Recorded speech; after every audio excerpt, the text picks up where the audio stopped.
So, today we're going to decode the scientifically backed signs that point to one of the world's absolute rarest personality types. And just so we're clear, this isn't about your horoscope. Nope, this is about real, actual psychology. You know that feeling, right? You're at a party, everyone's laughing and having a good time, but you feel kind of separate, almost like you're a biologist studying some fascinating foreign species. If that sounds even a little familiar, you're definitely in the right place.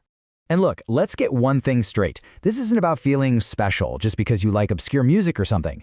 We're diving into genuine, documented psychological patterns that truly set a small handful of people way apart from the crowd. So just how rare are we talking here? Well, think about this. These are traits found in less than 2% of the entire population. 2%, that's tiny. So the big question is, could you be part of that small fraction? Let's find out. Okay, let's dive right into this countdown. We're going to start with sign number 7 and work our way toward the very core. So first up is a feeling that goes way, way beyond just being bored. It's when you have a million options right in front of you. Netflix, books, friends texting, but none of it, absolutely none of it feels meaningful. It's this deep, persistent emptiness, almost like your soul is hungry for something that just isn't on the menu. And yeah, psychologists actually have a name for this. Existential boredom. It's a craving for a depth that scrolling on your phone just can't satisfy. And get this, it's incredibly rare. Only about 1.5% of people feel this on a regular basis. All right, next up, sign number 6. Have you ever walked into a room and you can just feel the tension, but no one else seems to notice a thing? Or maybe you spend time with someone who's really stressed, even if they don't say a word, and you walk away feeling completely and totally drained. You know, this metaphor of being an emotional Wi-Fi router just nails it. You're not just noticing emotions from a distance, you're literally downloading them straight into your own system, whether you want to or not. Now, there's actually some fascinating science behind this.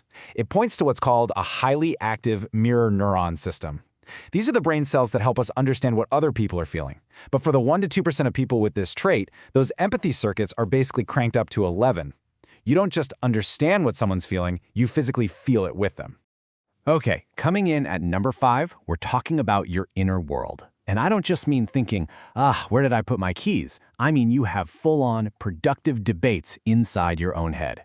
Your inner monologue isn't just one narrator, it's like a whole podcast with multiple hosts, all arguing different points.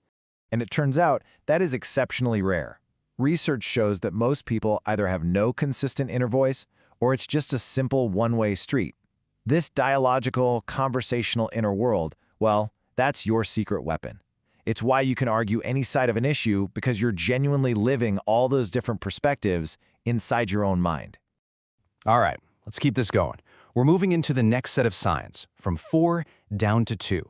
And this is where we really start getting to the heart of this unique personality. So, for number 4, tell me if this rings a bell. When you were 10, you kind of felt 25. When you were 25, you felt 40. You've just always felt like an old soul, right?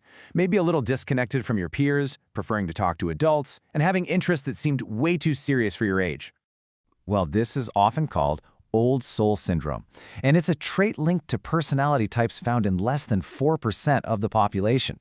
It's that constant, nagging feeling of being just a little out of sync, where your mental and emotional age has always been running ahead of your actual birthday. Okay, on to number 3. Now, everybody knows that introverts like to recharge alone, but this is something different. You don't just prefer solitude, you absolutely require it. It's non-negotiable. Without enough alone time, you start to feel physically unwell, like irritable and mentally foggy. See, for you, solitude isn't about being antisocial. It's vital system maintenance. It's like defragmenting your mental hard drive. Because your brain is processing everything so deeply all the time, your mental RAM just fills up way faster than other people's. Alone time is how you clear the cache. And that extreme biological need for it is only found in about 2 to 3% of people. Coming in hot at number 2, you are a human pattern detector. You're the person who always catches that tiny little inconsistency in a story that nobody else notices. You spot the connections that other people just brush off as pure coincidence. And you can often see how a situation is going to play out long before it actually does. And let me be clear, this isn't paranoia. It's an unusually high level of pattern recognition. Your brain is just naturally wired to see the entire chessboard while everyone else is still staring at the next move. It's an incredibly powerful cognitive tool the kind that so many visionaries and innovators have had throughout history. And now, here we are. We've arrived at the #1 sign. This is it. This is the single most defining characteristic of this rare personality type. It's that feeling, isn't it? That persistent, quiet hum in the back of your soul that you have a purpose to discover, a mission that hasn't quite started yet. This isn't about ego. It's just a deep, unshakable sense that settling for an ordinary life, well, that's just not your path. Psychologists call this purpose anxiety, and it is so rare. Most people are content with finding stability and achieving modest goals. But for you, your brain, your spirit, it just will not let you be satisfied with good enough. It's both a blessing and a burden that is constantly pushing you to search, to grow, and to reach for more. So, let's put it all together. We've got the existential boredom, absorbing emotions, that podcast in your head, the old soul syndrome, needing solitude like air, seeing hidden patterns, and that driving sense of purpose anxiety. If you've been nodding your head to most of these, then yeah, statistically speaking, you are pretty unusual. I really want to leave you with this thought. Having these traits can feel isolating sometimes, like you're speaking a language that nobody else understands. But you have to remember, every major breakthrough in history, every world-changing idea came from someone who saw the world differently. Your personality isn't a bug, it's a feature. It's your core operating system. That very thing that makes you different is your greatest tool, your unique perspective. So the only question that's left is, now that you recognize it, what are you going to do with it?